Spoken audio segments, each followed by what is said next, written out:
Trent Bailey graduated from Faulkner University in 2018 with a bachelor's in biblical studies and is currently attending Amherst University for a master's degree in Christian ministry. He has been the preacher at Cedar Grove Baptist Church in Andalusia, Alabama. Church Christ. My bad. Man, look, we're all tired today. Cedar Grove Church of Christ. Anything else, I would not have corrected it. Sorry about that. My apologies. Cedar Grove Church of Christ in Andalusia, Alabama. Since July 2022. Prior, he was the preacher of Southview Church of Christ in Alexander City, Alabama, from January 2017 to May 2022. Trent and his wife Autumn Hambright have been married for 7 years and have a 4-year-old son, Thomas, and a 2-year-old daughter, Adeline. Now, without further ado, I give you Mr. Trent Bailey. Thank you so much. I'm going to turn this off because I think that fuzziness is from there. First thing that I wanted to pass out is our church is doing a Ladies' Day in December. We're definitely trying to promote that. I'm not invited. Y'all gentlemen aren't invited either. But I'd love to have all the ladies spread the word. We have Dr. Brenda Turner coming to speak. It'll be, she's right here. Here you are. I was about to talk about you, and you're standing right here. We passed out some flyers. We would love to have you. Also passed out some resources sheet and also bibliography, some things that I gleaned from this study, and some information about myself at the top. If you have any questions about this afternoon's discussion, please send me an email, send me a text, you can call me anytime. So here you have it. There is a word in the English language, and it's 3 syllables long. And there is not a word that provides or that gives the angst,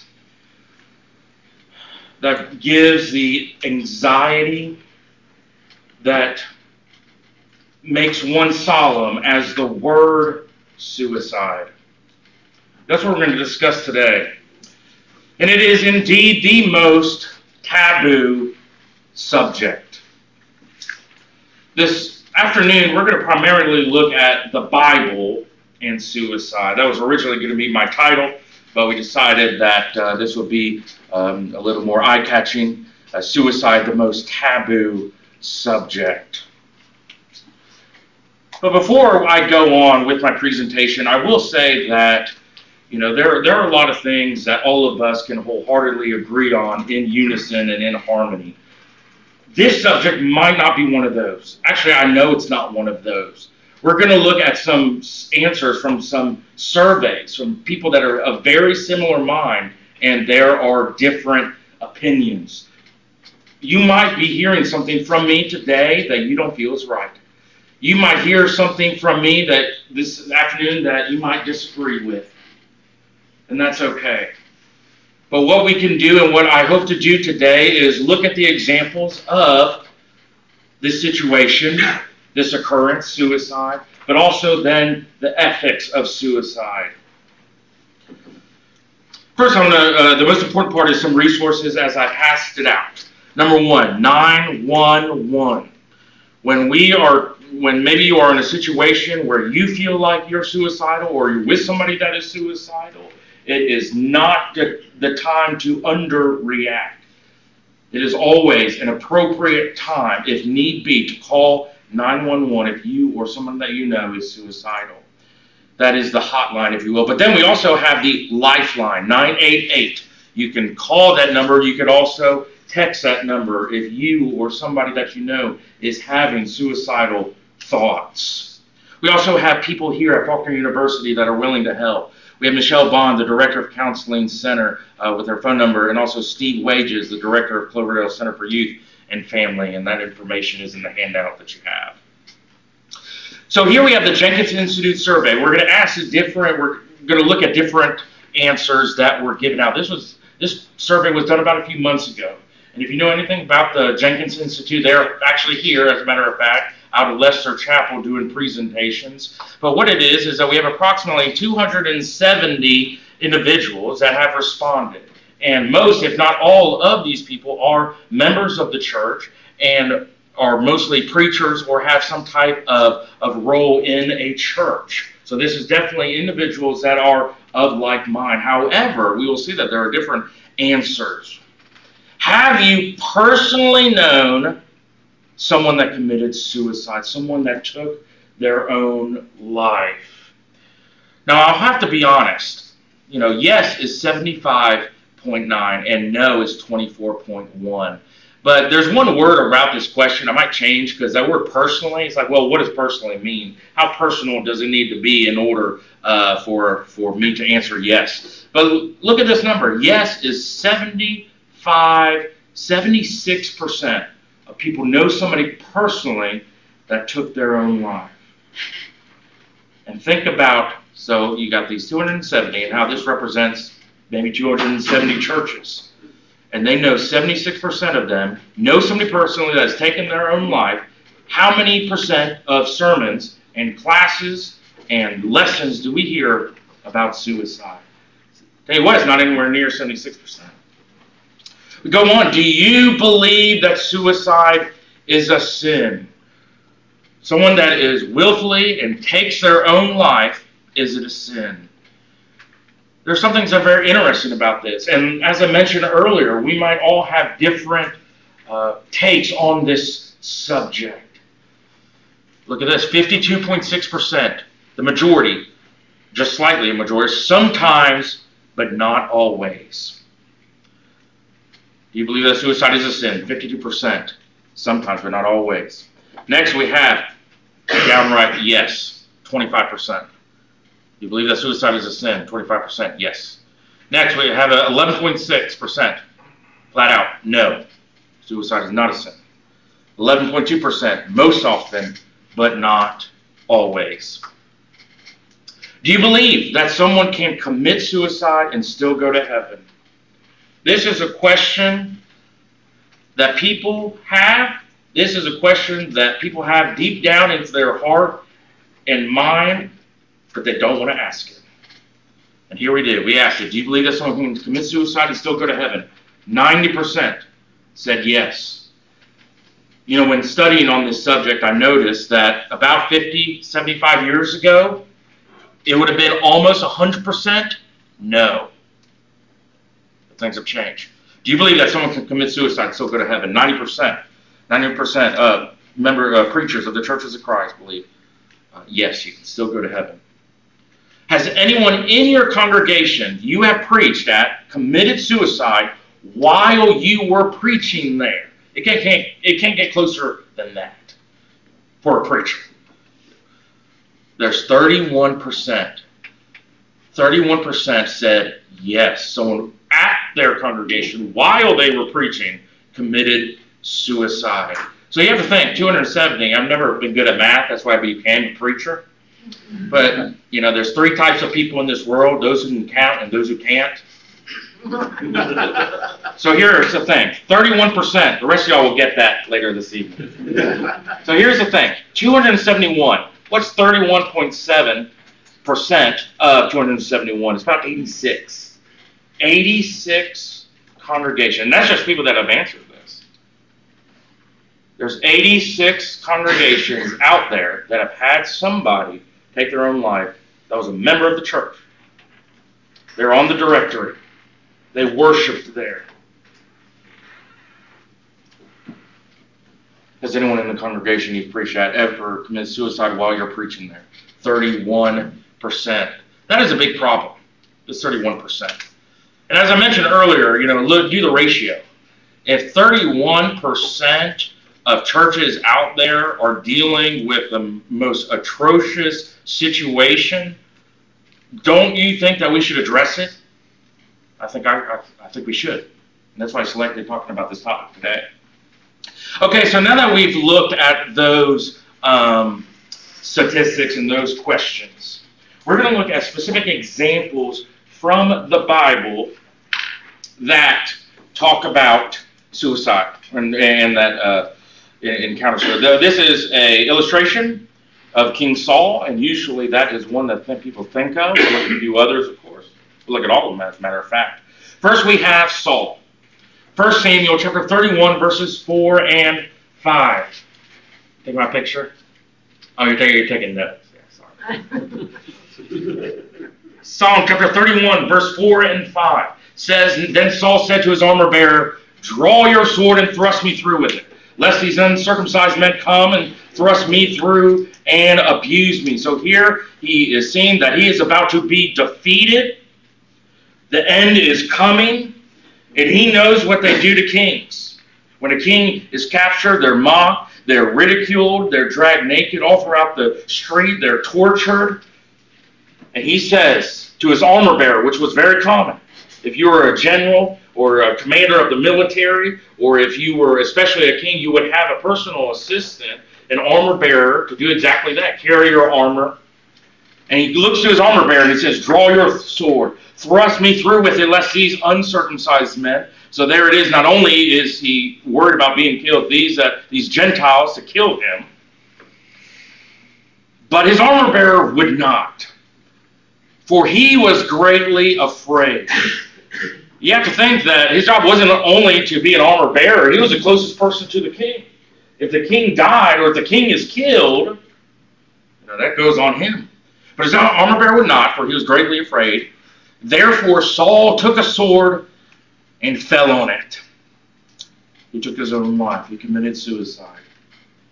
And when his armor bearer saw that Saul was dead, he also fell on his sword and died with him. So here we have a split-second reaction to a terrible situation, a fear of what's going to happen to both of them. One, Saul sees that he's about to be captured, they're about to lose, and they're about to be overtaken, but also the armor bearer. There's a few reasons why. He might have killed himself in the same manner that Saul did, that he's about to be overtaken and killed by these, not only men, uncircumcised men, but also, here he is, the king is right before him.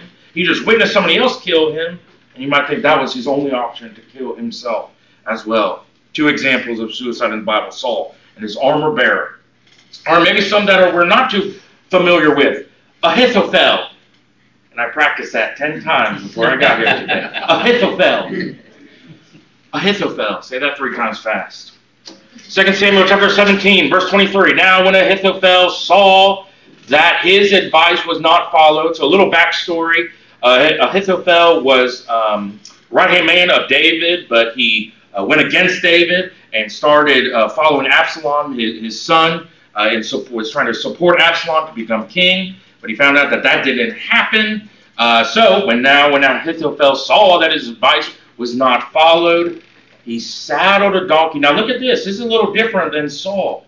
This is not a split-second reaction. He saddled a donkey.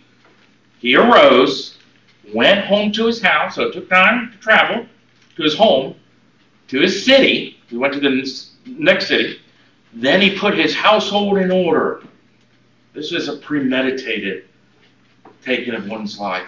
He put his household in order and hanged himself and died. And he was buried in his father's tomb. Number 3, or also, number 3, number 4, some people will group Saul and his armor bearer as one. But number 4, Zimri, maybe one that you haven't heard before. Zimri, in 1 Kings chapter 16, verse 18 and 19, says, And it happened when Zimri saw that the city was taken, that he went into the citadel of the king's house and burned the king's house down upon himself with fire and died. So a little backstory with this. He was a king only for 7 days, but king before him, Elah, he found a way for him to be ousted. But then the king after him had come up. Everybody else voted for somebody else, if you will, kind of brought him up. And he saw that this happened, that he was about to be overthrown. And he goes in and he burns down the king's house, but also himself with fire. So not only does he take his own life, he does destruction to the king's house and dies because of the sins which he had committed in doing evil in the sight of the Lord. This was on his mind when he took his own life. In walking in the way of Jeroboam and in his sin which he had committed to make Israel sin. Next example of someone taking their own life, Zimri. Next we have Samson. Now here's the thing earlier, that question, is suicide a sin? Some people might not even, when we say suicide, Samson might not even come to your mind. Yes? I've heard the term, I've heard the term like sacrifice kind of about this story rather than suicide, so I don't know if there's a difference in that or not. Yes, you're exactly right. It's almost like, kind of self-sacrificing. With this study, we're kind of looking at the term, and some will not consider this suicide. You're exactly right. And we'll look at even some more difficult situations in a moment. But that's a very good point. Someone will say self-sacrificing. But kind of looking at the definition of there is, you're in a situation where you make the decision that you die, where if you didn't have to make that decision, your death would not have happened. Kind of like self-sacrifice. I would not just. I see Samson as committing suicide, but for self-sacrificing, I would see maybe a soldier that is at war, and the enemy throws a grenade, and he jumps on the grenade and holds it. He dies because of that. I would not see that as suicide. I would see that as self-sacrificing. He's not the one that threw the grenade. He is a soldier. But very good point. And as I mentioned, every single one of us could have different takes on this subject. But when looking at Samson in Judges chapter 16, verse 30, then Samson said, "Let me die with the Philistines." And he pushed with all his might, and the temple fell on the lords and all the people who were in it. So the dead that he killed, and at his death were more than he had killed in his life. Abimelech. Here, Abimelech in Judges chapter 9, verse 54. He goes to, he is a judge, and they are kind of in a civil war in Judah at this time. He goes to, I forget the Tamaz, I believe, or Thebes. He goes to Thebes, and there is the big citadel, the big tower. They're getting close to it. And this city had women soldiers, it appears. And what they would do is that these women would throw stones over the edge, and it would hit those and, of course, be detrimental. So here we have Abimelech. He is, a woman does exactly that, throws a rock over the edge, hits him in the head. And he obviously sees that this is a fatal wound.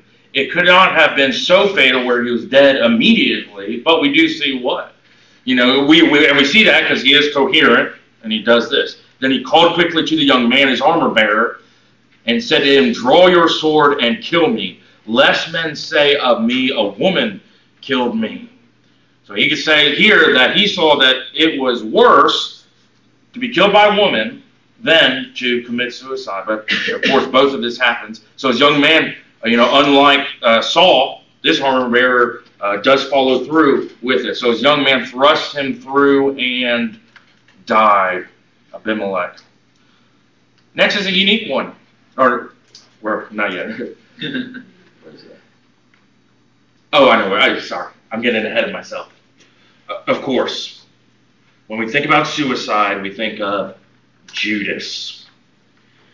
And this will come into play with the ethics of the Bible with suicide. Judas, the one that was the birth child of betraying our Lord. Matthew chapter 27, verse 5. Then he threw down the pieces of silver in the temple and departed and went and hanged himself. Okay, so next is what I was talking about with attempted. So now that we are looking at those, we did look at those people who did commit suicide in the Bible. Now we're looking at some that attempted. This is probably the most common one of somebody that attempted suicide. And this kind of dabbles also in the ethics as well. And you'll see here in Acts chapter 16, verse 27. And the keeper of the prison awakened from sleep. So that's the one thing, he was asleep. Wasn't supposed to be asleep. And seeing the prison doors open, supposing the prisoners had fled. He would have been put to death. It would have, the absolute worst thing that he could have done as a jailer is to have fallen asleep and the prisoners escaping. But what happens? Supposing the prisoners had fled, drew his sword, and was about to kill himself. He would have killed himself if this didn't happen. But Paul called with a loud voice, saying, "Do yourself no harm, for we are all here." That's one thing to notice, is that Paul, the inspired Paul here, stopped it. It would have been wrong. Next. Now this is another very interesting thing. Did Jonah attempt suicide? And I never thought about this until I did this study. Okay, we can go back to the book of Jonah. We see where he is at in Jonah chapter 1. He is on the boat. And he's telling them what? Pick me up and throw me into the sea. Did he know that he was going to be swallowed by the fish and later be resurrected onto, go out and preach to Nineveh? It's something we have to think about. Some people say that yes, Jonah did attempt suicide. If you have somebody that's on a boat and they're out in the middle of the sea and there's a terrible tempest, a terrible storm, and there's no way of being saved physically, did Jonah attempt suicide? And he said to them, "Pick me up and throw me into the sea. Then the sea will become calm for you." He knew that he was the reason. "For I know that this great tempest is because of me." And that's just kind of something to chew about. Did he know that when he was going to be thrown over, would he be saved? Come back and go to Nineveh. We're going to look at two individuals that contemplated it, that thought about it. No, they did not commit suicide. No, they did not attempt it, but it did go through their minds, and that is something to consider as well as we look at the ethics in the moment. 1 Kings chapter 19, verse 4. One of the few people that has ever been born that did not die. One of the few people in Scripture that we can see where there's not too much bad stuff talked about him. Elijah. In 1 Kings chapter 19, verse 4, it says, "But he himself went a day's journey into the wilderness and came and sat down under a broom tree, and he prayed that he might die." And he prayed that he might die. Can't get plainer than that. And he said, "It is enough. Now, Lord, take my life, for I am no better than my fathers." Now here it is. Here's a man of God. He had just, done amazing things for the Lord. He's in a terrible situation by running away from Jezebel. But here, what does he say? He's so distressed. He's so distraught that he says, and prayed that he might die. "It is enough. Now, Lord, take my life, for I am no better than my fathers." I don't know if that's... Y'all hear that? I hear like somebody else's... y'all are getting 2-for-1 presentations. There you go. You can get the neighbors. That's okay. Another contemplation, if you will. Now, this is not as precise as Elijah specifically, but look at Job. We think about the terrible things that Job went through with his kids being killed, with all of everything that he had being destroyed, from his physical ailments, from his head to his toes, with boils, with his friends bringing him down, being such a discouragement. But what does he say? And no, he did not commit suicide. He did not attempt suicide. But look at what he says. Look at what he contemplates. "Why did I not die at birth?" It's as if he is regretting being alive. "Why did I not perish when I came from the womb? Why did the knees receive me?" Talking about the midwife or the doctor or nurse, if you will, that receives the baby at birth. Or why the breast that I should nurse, of course, about his mother. You can see the distraught that he has and the contemplation of life and death. Okay, so next, kind of the gist of my lesson today. Ethics of suicide in Scripture. Here we have Moses. And here we have the 10 Commandments. And that's where we are going to start. In some languages, the word murder is in fact translated as, the word suicide is translated as self-murder, taking somebody's life in an unjustifiable and an unlawful manner. So, for example, capital punishment or war would not be considered that. But here we have murder. And of course, when we think about this, 99% of the time we think about somebody killing somebody else. But if that somebody else is yourself, then I would consider it as murder, self-murder. Yes. Exodus chapter 20, verse 13, you shall not murder. Exodus 21:12, who strikes a man so that he die shall surely be put to death. We see the gravity of taking somebody's life in the Old Testament and how vital it is that they are punished. But if he strikes him with an iron implement so that he dies, he's not a murderer. The murderer shall surely be put to death. Let me ask you a question.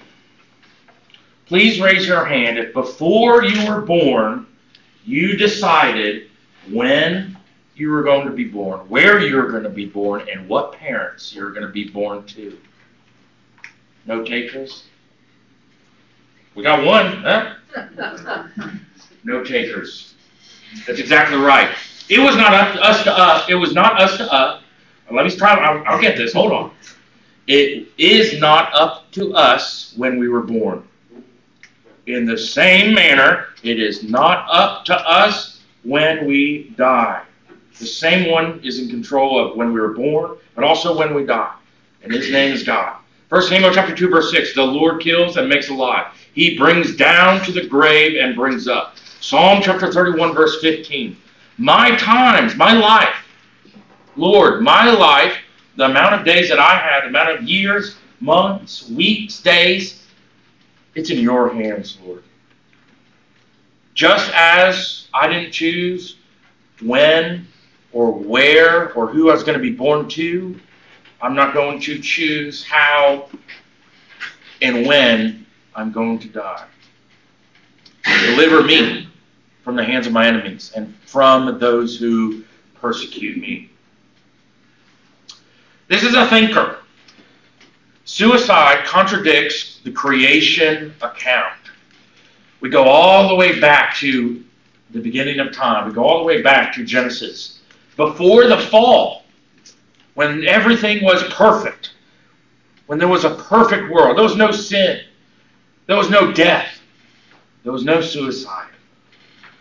Genesis chapter 1, verse 27, so God created man in his own image. In the image of God, he created him. Male and female, he created them.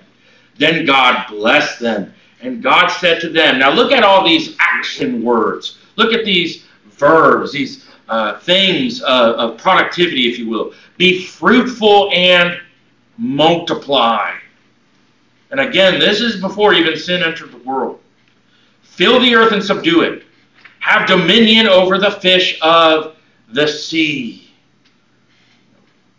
We cannot fulfill this passage when we are dead. If we are doing stuff that is going against this passage, well, then it's wrong.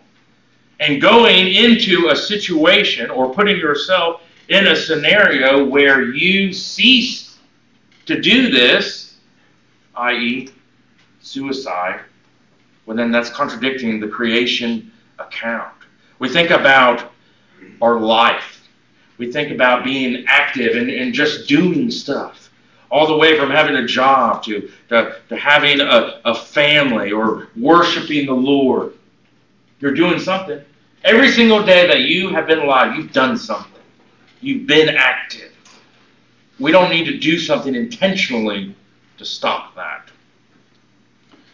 Next, being closer to God is livening. God does not want us to commit suicide.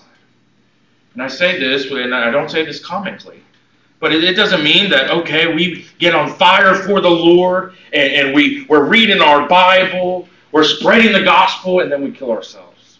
That's not right. That doesn't happen. What does happen is that when we do get closer to God, we are livened. We are quickened, if you will. Proverbs chapter 8, verse 35. For whoever finds me finds life and obtains favor from the Lord. But he who sins against me wrongs his own soul. All those who hate me love death. Now, of course, I'm not saying that when we are closer to God, we're not going to have problems, or we're not going to struggle with depression, or we're not going to have feelings of turmoil and agony and anguish. We can look at Job and Elijah, two of some amazing men in the Bible. However, when we get closer to God, our spirit is quickened, regardless of what's going on around us. Next, the golden rule. You know what the golden rule is. Matthew chapter 7 verse 12. Therefore, whatever you want men to do to you, do also to them, for this is the law and the prophets. And also in Luke chapter 6, verse 31. And just as you want men to do to you, you also do to them likewise. You know, we're not looking into precisely the reasons why somebody commits suicides or the red flags. As I mentioned today, we're primarily looking at the Bible and suicide. But mental illness has a lot to do with that. However, if somebody, most of the time, is in their right mind, if they are having their healthy mind, they are going to take care and do whatever they can for them to be better. Now, what do I mean by that? Look at this. And just as you want men to do to you, you also do to them likewise. We might think, okay, well, that means that I need to treat other people as I love myself. We'll flip that around. Are you loving yourself in the manner that you love other people? A vast majority of people that commit suicide or that attempted to commit suicide would never in a million years consider about murdering somebody else. We need to reverse it. We need to realize that we are God's most prized possession, and realize that the person sitting next to you is just as important to God as you are as important to God.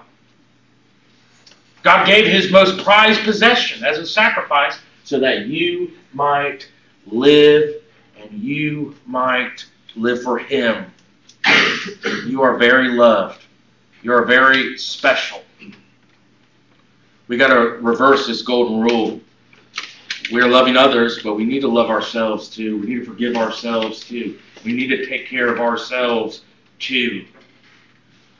Mark chapter 12, verse 31. And the second like this is this: you shall love your neighbor as yourself. And as I mentioned, unless somebody is in a really dark place mentally, or there's maybe some illness, it would be normal to love yourself, to give yourself a hug, to realize how important you are.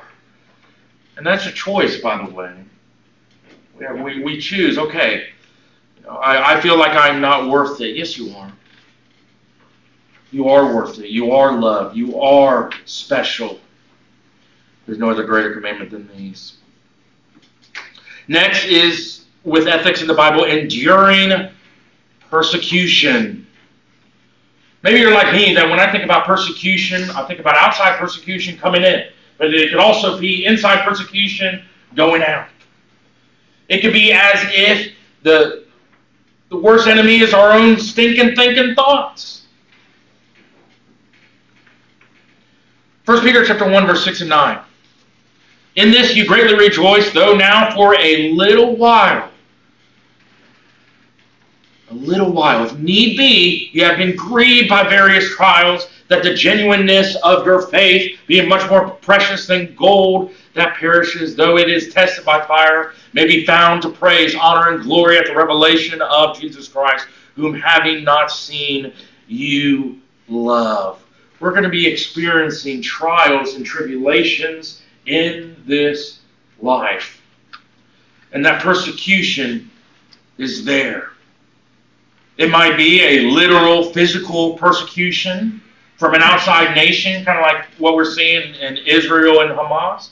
It might be a persecution by the culture, society, the media, the persecution might be coming from ourselves. We might be going through times where we feel that, there's nothing greater than this. I can't get out of this. But it's for a little while. In the grand scheme of things, this suffering, this persecution is just for a little while. So now we're probably going to look at the most important part of my lesson today. Scriptures that help suicide ideations. Remember what I said earlier, way at the beginning.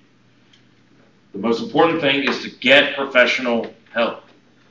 If you are not a psychiatrist, please don't treat somebody as if you are a psychiatrist. If you're not a first responder, don't treat someone as if you are a first responder. This is literally life and death. However, since it is the most taboo subject, and that's why I wanted to discuss it today, we're looking at scriptures that can help somebody that is suicidal, whether it's you or somebody that you love. Number one, we think about our bodies, our temples. 1 Corinthians chapter 6, verse 19, or do you not know that your body is the temple of the Holy Spirit who is in you, whom you have from God, and you are not your own? Your spirit came from God. Your body came from God. We shouldn't try to cease it. We shouldn't try to stop it from living.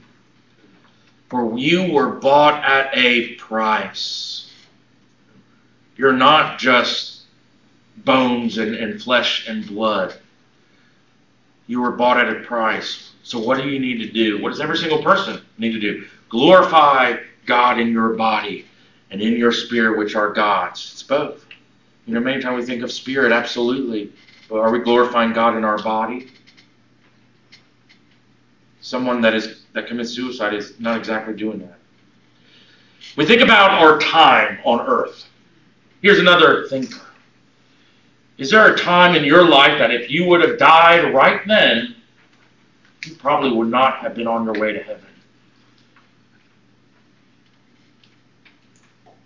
Sadly, people that do commit suicide, we cannot ask them if they regret it, because they're dead. Their time was cut short. However, what we can know is that we are given time on this earth by God. What's the date today? October 23rd. If God didn't want you to be here on October 23rd, 2023, guess what? You wouldn't be. He does want you here. And if you live to the 24th, the 25th, that means God wanted you here. You do have a purpose. If your time is up, then that's up to God, and you will pass, and regardless of the manner. But that's not up to us. Why would we want to do anything to cut our time short? Life is precious. Life is a gift. Life is a blessing. Don't throw it away. Ecclesiastes chapter 7, verse 17. Do not be overly wicked, nor be foolish. Why should you die before your time?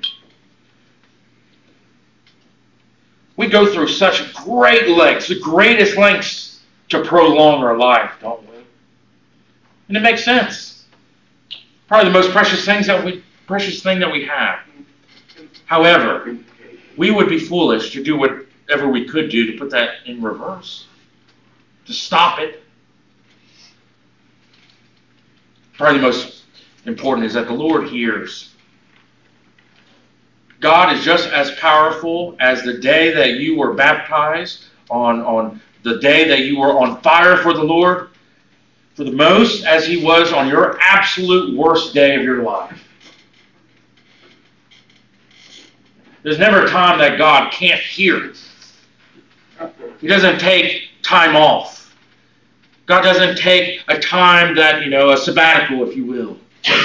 The Lord hears. And also the Lord understands.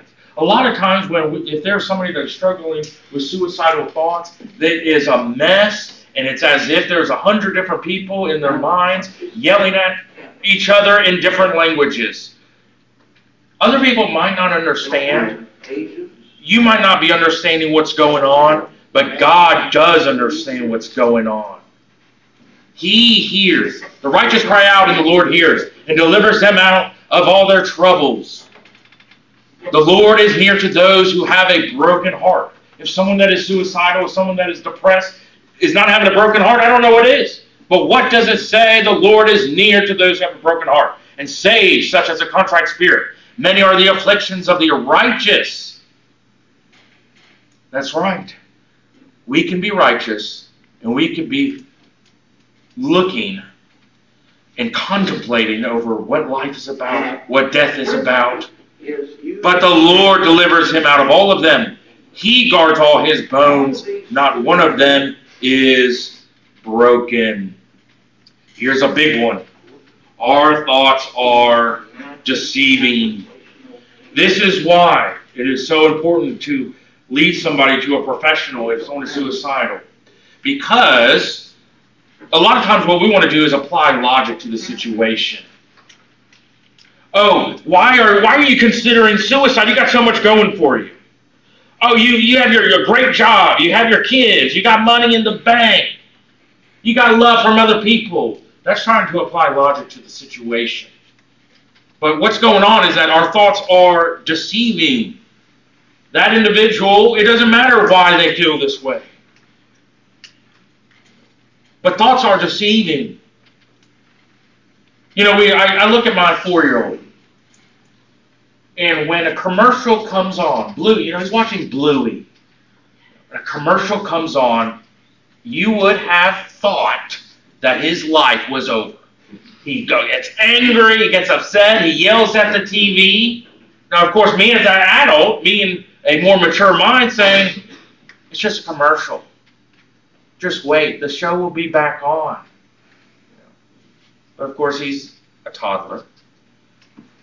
But when somebody is struggling and considering to kill themselves, that's deceiving thoughts. That's satanic thoughts getting in there. Thoughts that, okay, if I kill myself, this world would be a better place. Deceiving and downright wrong thoughts like, the only way I can relieve this pain is to kill myself. Those thoughts are lies. Those thoughts are lies from the devil. Proverbs chapter 3, verse 5. Trust in the Lord with all your heart, and lean not on your own understanding. In all your ways acknowledge him, and he shall direct your paths. You know, we think about our past and our future. I don't know about you, but my future doesn't consist of, okay, this day I'm going to consider taking my own life. But that does happen to many people. But even in those days, even in those atrocious times, in those clouds of darkness, we can still realize that, okay, I'm having these thoughts, but they're not of God. I'm having these thoughts, and I might just have a mental illness. I'm having these thoughts, and I might just be going through an agonizing time if I could just wait for tomorrow. Because what am I doing? I'm trusting in the Lord with my heart. And I'm not leaning on my own understanding. I'm leaning on God's. Also, God's timing. God's timing. We are not promised this afternoon. We're not promised tomorrow. 2 Peter chapter 3, verse 9. The Lord is not slack concerning his promise, as some count slackness, but is long-suffering toward us, not willing that any should perish, but that all should come to repentance. He is giving us opportunity after opportunity after opportunity to become a Christian, to grow closer to him. That is why he's given us time.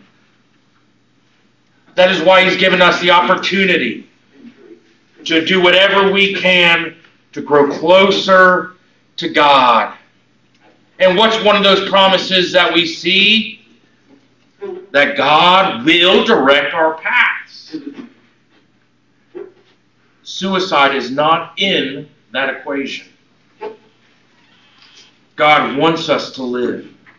God wants us to take advantage of His promises. Take advantage of the salvation that He freely gives us by His grace and by His mercy. And here we have, we're at the conclusion. And I wish that I had more time. But I want to stop on time so they invite me back next year. I would like to talk about some resources here. Number one, and it seems that this is an old book. I don't know if that's considered old, 1990. But it's a great book about what does the Bible say about suicide. This talks about the Bible and suicide and relieves the taboo discussion. I definitely recommend this book. Another book that is important is by Francis Welch. This is brand new, recently 21. Hope for Tomorrow When Someone You Love Dies by Suicide. I definitely recommend that book after the tragedy has struck.